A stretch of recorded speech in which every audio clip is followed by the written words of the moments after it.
warahmatullahi wabarakatuh. Salam sejahtera, Tuhan selalu memberkati kepada saudaraku yang non-muslim. Senang sekali sekian lama kita sudah sama-sama mengamalkan ilmu RDAY. Alhamdulillah sudah banyak hajat-hajat yang terkabul. Tidak ada kata kebetulan, semua Allah yang telah mempertemukan kita semua dengan channel yang luar biasa dahsyat ini. Mari terus mengamalkan, jangan pernah putus asa, terus istiqomah sampai hajat-hajat panjenengan semuanya terkabul. Assalamualaikum warahmatullahi wabarakatuh. Keuangan, satu lembaga keuangan itu saya tanda tangan bahwa saya tidak mampu membayar. 4 lembaga keuangan setelah saya yang nggak ada kabar itu justru yang besar-besar, 15 juta gitu, 17 juta gitu. Jadi waktu itu kan saya kan ngambil terus lunas, nanti dinaikin lagi plafonnya gitu kan. Kayak gitu. Jadi dan itu pun untuk gali lubang sebelumnya gitu. Top up gitu ya. Itu terus kemudian saya dapat kejutan, pokoknya karena saya udah terserah Allah, cara lunasinya kayak apa terserah Allah. Itu tiba-tiba ada teman saya dari Bandung itu telepon saya bahwa ngasih tahu kalau investasi saya nggak bisa dilanjutkan. Jadi saya itu punya investasi di kos-kosan gitu di Bandung, ya setiap bulan saya dikasih 4 juta gitu. Karena apa? Nggak bisa dilanjutkan karena kos-kosannya itu dijual. Bukan dijual tapi dibeli dengan paksa oleh hotel yang ada di depannya gitu. Jadi kayak kena pelebaran. Nah karena kena pelebaran itu harganya jadi tinggi gitu. Nah alhamdulillah saya dapat uang kejutan 1M. Wow, Jadi, mantap, Saem bro. 1 miliar bos. 175 juta dan saya masih dapat 4 juta per bulan dari mulai 2007 sampai kemarin 2019 gitu. Nah, dengan uang itu akhirnya saya tutup ke lembaga keuangan yang satunya untuk ambil sertifikat dan saya tutup ke perorangan. Nah, sebetulnya perorangan ini itu saya sudah nandatangani surat bahwa kalau tanggal sekian saya tidak mampu membayar, maka kasus ini dilanjutkan ke polisi gitu. Dan itu sudah ada yang 1 orang yang melaporkan gitu. Jadi alhamdulillah tidak jadi berurusan dengan yang berwajib dan semuanya tertutup. Jadi tidak sampai 3 bulan itu semua sudah beres. Alhamdulillah ya. Baik, mungkin melanjutkan sampai nunggu Pak Haji ada keperluan dulu tadi di selang testimoni sama Mbak ya, Mbak Damayanti. Dari testimoni ini ada yang mau nanya nggak, Ibu Bapak? Berarti Ibu hutang lunas tanpa bayar, tanpa nyicil? Iya, hutang lunas tanpa bayar, tanpa nyicil, tanpa jual aset. Nah, berarti benar kan? Tanpa jual. Kalau kita di luar sana saya bikin judul hutang lunas tanpa bayar, tanpa nyicil. Ah, bohong, masa hutang nggak dibayar bisa lunas? Nah ini di sini buktinya ada, ya kan? Namanya juga bahasa marketing Bu. Hutang lunas tanpa bayar, tanpa nyicil, tanpa jual aset. Tapi dipikir-pikir bener lah. Emang nggak ada mayatnya jual aset enggak kan? Enggak. Hutangnya lunas kan? Lunas. Iya, nggak dicicil kan? Dibayar? Oh, berarti benar. Berarti saya nggak salah dong ngasih judul. Oke, siapa yang mau nanya? Ayo. Saya nggak bisa ngeluarin duit, nggak punya duit. Tadi mau kayak Pak Haji, dia keluarin 50 ribuan, nggak ada semangat semua. Ya, nggak dikasih sama Pak Haji tadi, nggak ditinggalin. Ya, nilai ta'ala aja ya. Ya, silakan Bu. Assalamualaikum Bu. Iya, waalaikumsalam. Ini Pak Haji kan gitu apa yang mau kata baca Al-Quran itu sampai jam 6 subuh saja, tapi Ibu sampai jam berapa? Saya itu baca Qurannya 1 juz itu 1 jam duduk ya. Sekarang sudah 45 menit ya. Jadi saya itu bangun kalau sebelumnya itu jam 00 atau setengah 12. Tapi kalau sekarang saya kadang jam setengah 11 sudah bangun. Jadi Saya itu setelah isak pas itu udah langsung tidur. Nah, kalau sekarang itu jam setengah 11 itu saya udah bangun, terus saya langsung mandi, saya langsung tahajud, sholat sunat hajat, witir, mulai baca itu sekitar setengah satuan lah ya, mulai baca Quran. Itu terus satu kali duduk ya Bu ya, karena rasanya akan beda. Jadi kalau baca Quran itu saya ngerasain sendiri ya, itu biasanya kuncinya itu kalau sudah 2 juz itu rasanya akan beda. Beda banget. Coba deh kalau misalnya nanti yang sudah ngerasain baca Quran, jadi kalau sudah 2 juz itu rasanya ringan, nggak ada beban, udah yang pasrah, udah yang terserah aja gitu, udah nggak pakai mikir, nggak ada lagi takut atau apa, itu udah otomatis gitu, udah otomatis, bener-bener udah otomatis. Jadi saya itu kalau udah jam setengah 1 atau jam 1 atau pokoknya antara itu tuh aku udah mulai baca Quran, itu satu kali duduk itu biasanya sampai dengan subuh itu 4 hampir 5 jutaan lah ya, sampai segitu. Terus nanti sholat sunat sebelum subuh, terus sholat subuh, terus baca wirid yang pendek-pendek, terus aku lanjutin lagi sampai hampir 1 juz sampai dengan sholat suruh. Jadi masih dapat sholat suruh gitu. Nah nanti habis sholat suruh itu kadang baca lagi, kadang enggak gitu. Nah mulai baca lagi itu setelah duha. Itu sholat duha paling itu cuma 2 juz. Terus nanti habis itu habis sholat zuhur itu saya tidur sebentar. Tidur sebentar itu sekitar paling sejaman lah. Pokoknya menjelang asar itu jam 2 itu saya udah mulai baca lagi sampai nanti maghrib gitu. Jadi memang tidak ngantuk. Jadi saya itu kalau mandi itu pakai air rendaman centong. Jadi saya pakai ember gede gitu, 1 bak itu. Terus centongnya saya di rumah punya 7 centong. Itu saya masukin semua.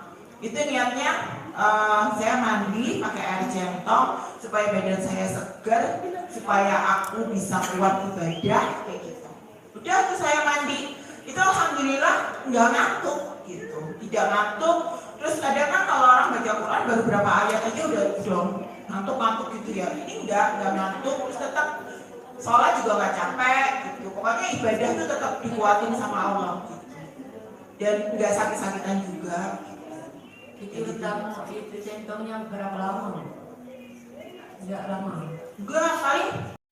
Jangan lupa like, komen, juga subscribe channel Jadi Kaya ini ya. Yang nggak subscribe, hajatnya nggak terkabul loh. Karena subscribe itu gratis. Pas narok nih kan ember, terus langsung dikasih centong, terus sambil nadain air kan, sambil kenapa Bu?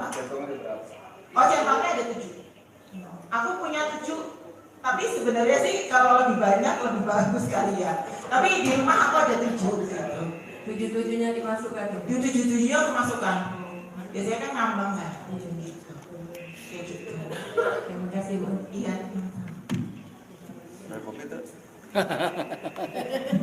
Belum ada perintah. Ayo siapa lagi? Ayo. Bener nih kalau nggak ada skin modusnya nggak hidup. Ayo Umay. Ayo. Oh kan Umay. Salah mata saya. Bu Yam, monggo Bu Yam. Silakan Bu Yam. Assalamualaikum Bu Damayati. Iya. Bu, saya terinspirasi deh, sehari 12 juz ya. Iya, 12 kan.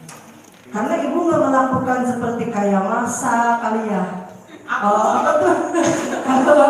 Saya kebetulan masak hanya kadang-kadang masak, tapi kalau prakteknya, tapi memang saya nggak melakukan aktivitas. Dalam sehari itu saya hanya kalau ada pekerjaan maksimal sejam. Bu, coba tolong inspirasiin kita nih Bu ya. Mau ibu-ibu, mau bapak-bapak, apalagi ibu-ibu, sepertinya banyak kerjaannya nggak Bu? Belum yang kerja, saya yang nggak kerja ada nih. Kerjaannya tuh ngurusin anak, suami, kerjaan rumah. Gimana tuh Bu, 12 juz sehari?